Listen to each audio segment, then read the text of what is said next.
الرحمن الرحيم لهم البشرى في الحياة الدنيا وفي الآخرة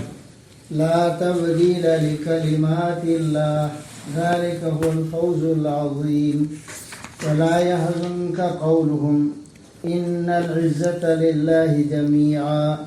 هو السميع العليم ألا إن لله من في السماوات ومن في الأرض وما يتبع الذين يدعون من دون الله شركاء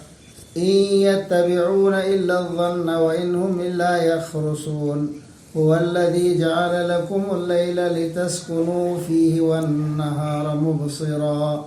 إن في ذلك لآيات لقوم يسمعون.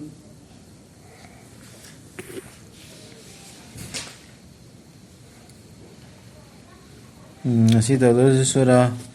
Yunus की आयत number 50 أعوذ بالله من الشيطان الرجيم بسم الله الرحمن الرحيم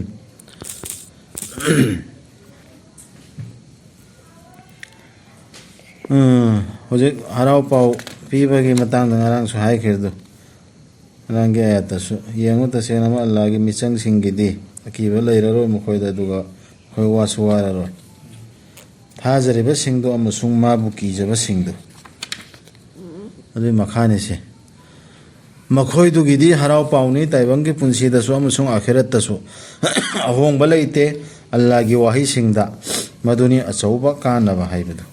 Allah hai was musula leru de hai soida tora de me ba afamni se nasi pangani patavani stavni hai wai se Quran hai wai se isu hong ba yade na la se avisi la tabdila li kalimat la la kalma so do hum din taw yade musu ya ro de me ora da me soida Allah na hai se khak da law da ba du me na ora di na ba da chauba mai pa chauba kana ba haibedu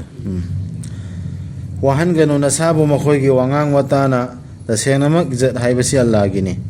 pum sup supna Allah di ataba duni akhang baduni izalai mi o khai ta ilaga chop so makala izalai ba kambo ikona lo tan to ke yo madina te o sano haibu adini izat simoi bapta akan ba parti kan baduna izalai na khalidu aduna teba aduna nangna izalai tabana hoina hairasu nabi nang sauruno nang karam to wajiluno ba izat haiba sidi loin Allah gi manang tale ne Allah gi damato o haiba izat se niyamna izal o hen budo aduna te ba izat sidi Allah gi manang ta pangda izat ne pum sup sup na Allah gini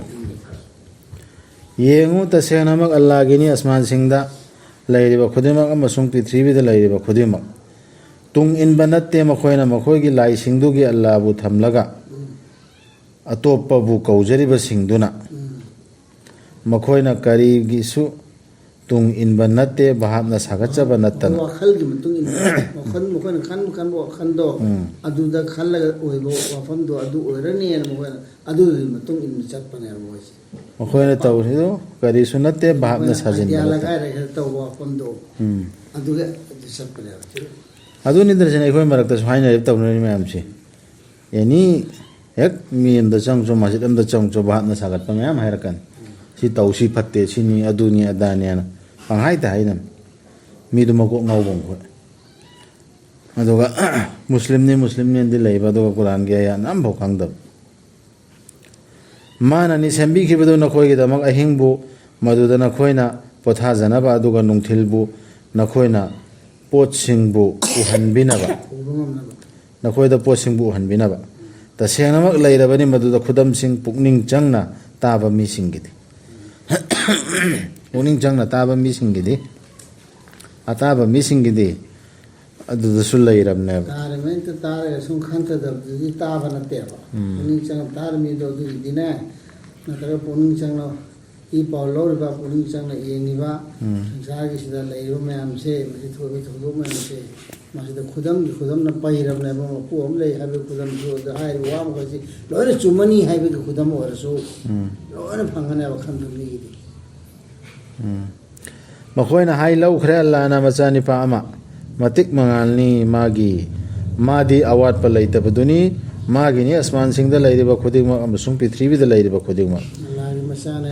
मी अमुबा का अल्लाह मी ने सुखंगी बखंग खना अल्लाह मसा वरे मादी अल्लाह मना तमान हाय ने बिरु निमान कन बिरु ने खाली दो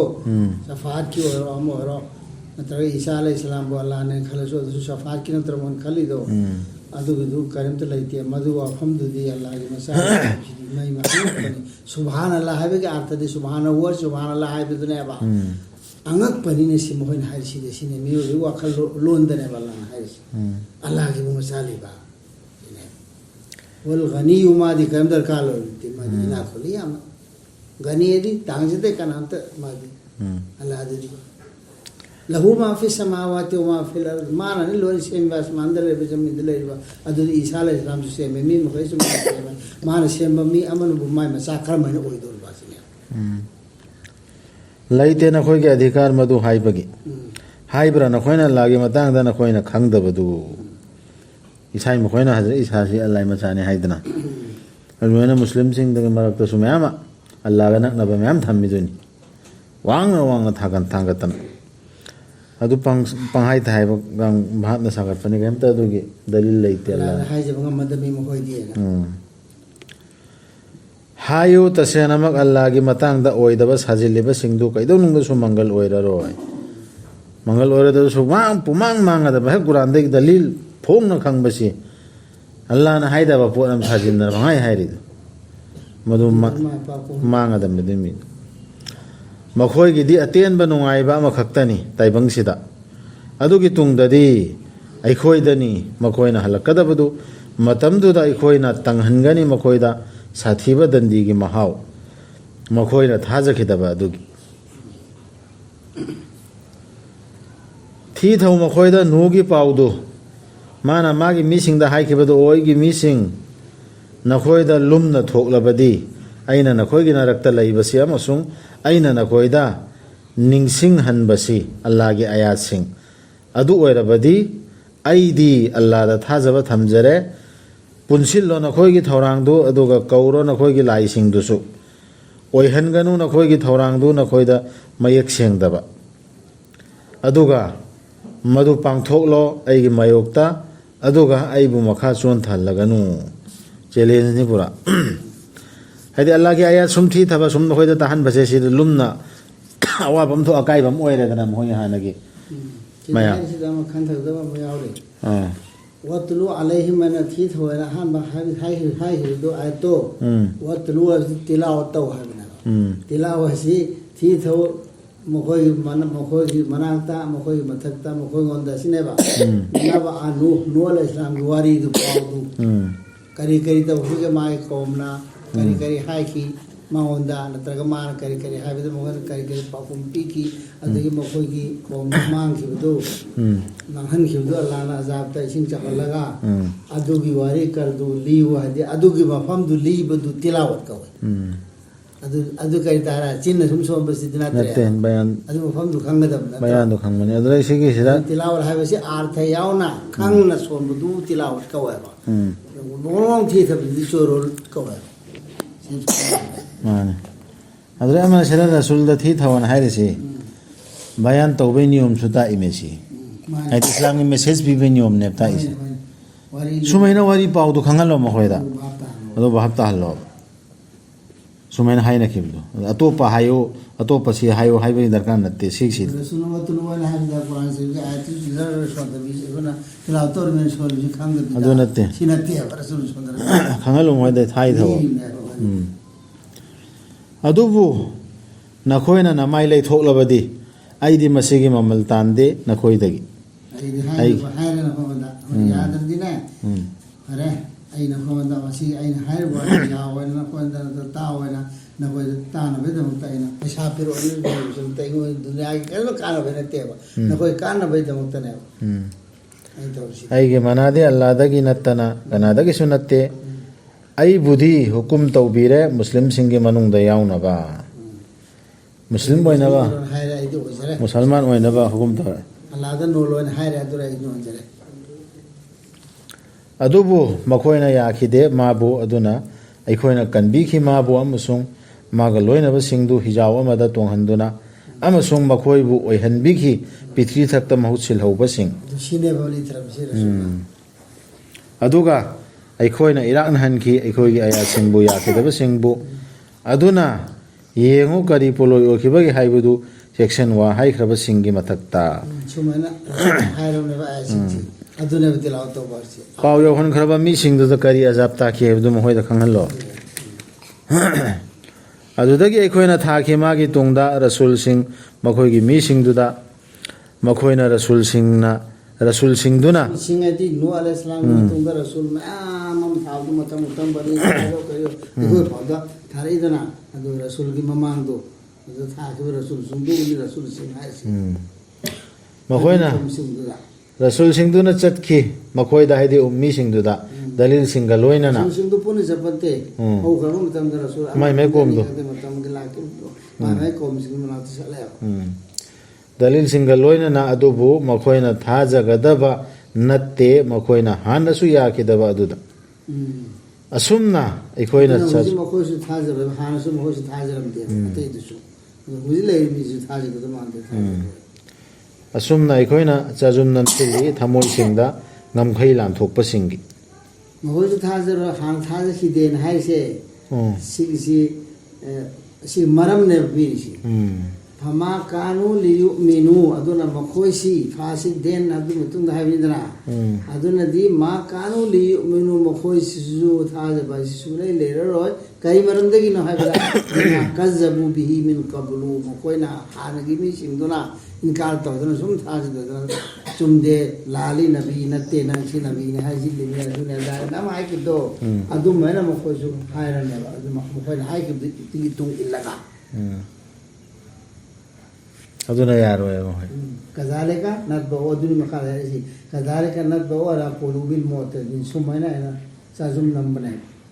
ꯑꯗꯨꯅ ꯆꯥꯖꯨꯝ ꯅꯝꯁꯤꯜꯂꯤ ꯊꯃꯣꯏꯁꯤꯡꯗ ꯉꯝꯈꯩ ꯂꯥꯟꯊꯣꯛꯄꯁꯤꯡ ꯉꯝꯈꯩ ꯂꯥꯟꯊꯣꯛꯏꯁꯤ ꯍꯧꯖꯤꯛ ꯑꯜꯂꯥ ꯑꯌꯥꯠꯁꯤꯡꯗꯨ ꯌꯥꯗꯕꯗꯨ ꯔꯁꯨꯜꯗꯨꯅ ꯗꯂꯤꯜ ꯄꯨꯔꯛꯄꯗꯨ ꯌꯥꯗꯕꯗꯨꯅꯦꯕ ꯆꯥꯖꯨꯝ ꯅꯝꯕ ꯍꯥꯏꯗꯤ ꯑꯣꯛ ꯇꯧꯊꯣꯛ ꯇꯧꯕꯤꯅ ꯑꯜꯂꯥꯅ ꯅꯝꯕ ꯑꯣꯏꯅ ꯄ꯭ꯔꯃꯥꯟ ꯄꯤꯔꯤꯕꯁꯤ ꯍꯥꯟꯅ ꯇꯧꯔꯛꯄꯗꯨ ꯑꯗꯨꯝ ꯏꯟꯗꯅ ꯏꯇꯤꯕꯥ ꯇꯧꯗꯅ ꯂꯥꯛꯄꯅꯤꯅ ꯇꯛꯂꯤ ꯇꯧꯗꯅ ꯑꯗꯨ ꯇꯛꯂꯤꯗꯨ ꯇꯧꯗꯅ ꯂꯥꯛꯄꯗꯨ ꯐꯔꯦ ꯑꯗꯨ ꯑꯣꯏꯔꯗꯤ ꯑꯗꯨ ꯇꯧꯔꯗꯤ ꯑꯩꯅ ꯑꯜꯂꯥ ꯍꯥꯀꯨꯝ ꯃꯇꯝꯗꯨ ꯑꯣꯏꯗꯅ ꯃꯈꯣꯏ ꯃꯒꯨꯟ ꯊꯥꯖꯗꯕ ꯍꯥꯏꯕ ꯑꯣꯏꯈꯤꯕ ꯅꯝꯗ ꯊꯥꯖꯍꯟꯗꯕ ꯅꯠꯇꯦ ꯑꯗꯨꯗꯒꯤ ꯑꯩꯈꯣꯏꯅ ꯊꯥꯈꯤ ꯃꯈꯣꯏꯒꯤ ꯇꯨꯡꯗ ꯃꯨꯁꯥ ꯑꯃꯁꯨꯡ ꯍꯥꯔꯨꯟꯕꯨ ꯐꯤꯔꯥꯎꯟ ꯑꯃꯁꯨꯡ ꯃꯥꯒꯤ ꯐꯝꯅꯥꯏꯕꯁꯤꯡꯒꯤ ꯃꯅꯥꯛꯇ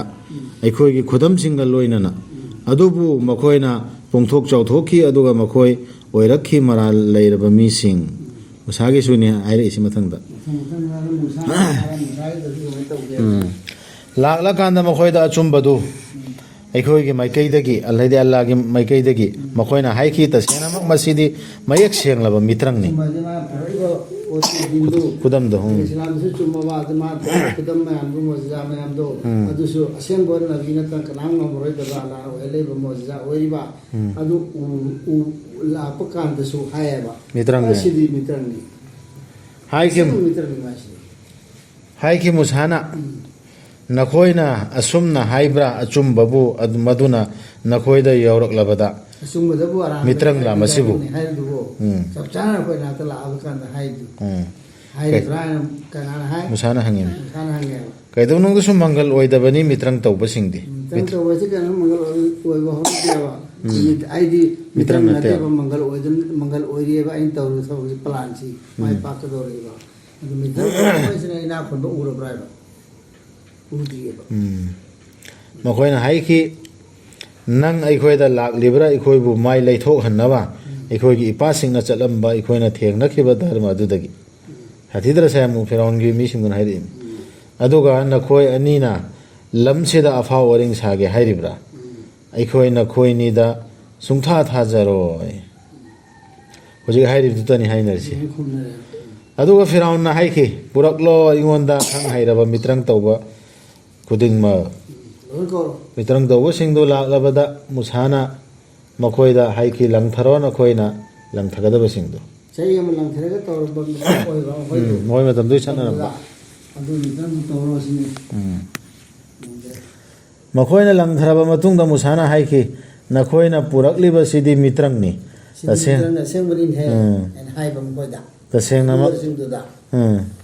तसेनमक अल्लाह न मसिबु करिसु कानहल्लोय तसेनमक अल्लाह दी चुमथोक पीदे अमोटप संदोकपसिंगी थबक लेंदना लेबहन बिगनी अल्लाह न अचुमबबु मागी वहैसिंगना मधुबु तुकत चरबसु मराल लैरबसिंगना अल्लाह न हारिबु वहै मयाम से कलमा मयाम से हाय हैप्सी ओनी हाइसिंग से मसि सोयदन अचुमबु को हलकने बकाम फौबसिदा अचुमबु ओइदन लैगिनेबा यानिंगदब मखैना मुजिम मखैना मराल लैमि लाम तुकत चरसु नुंगाइतरसु अदुबु कनामतन थाजखिदे मुसाबु मखोइना पोक थरकपा हैरी मखोइना पोक थरकपा मचा मसु खरा नत्तना मागी मीसिंगी मनुंगदगी फिराउन अमसु मागी फमनाइबसिंगना मखोइबु ओटपी नैबीगनी कीबदैनेबा थाजखिद्रिसि जुरियर खरन थाजखिबा थाजखिसे फिराउन ओटकने इल्ला जुरियर तुमिन कौमी मागी मीसिंग मनुंगदे जुरिया खरदी थाजखिबा रखिदे मुसादा थाजखिदे हबनेबा करिगिनो थाजखिद्रिसे अपुन मरते खारसे थाजखिद्रिसे कन अल्लाह खौफ मिन फिराउन कीबदगी मला हिमा गे हम मथौसिंग दो कीबदगी आई यप्ते न हम कोइ बगोने ने आई खोइ दो सा तारनी न हारगा तुमिन लेखिनबा सुमुने सुंथोखिदबा मैम यावबा तंगुमा तसेनमक फिराउन लमके लमाई लौथोखरी तसेनमक फिराउन लमके लमहाई खिबनी पृथ्वी थक्ता अदुगा तसेनमक मा लमहेन खिब सिंगी मनुंगदगिनी सिबतो तौसिया ngasi mi yamde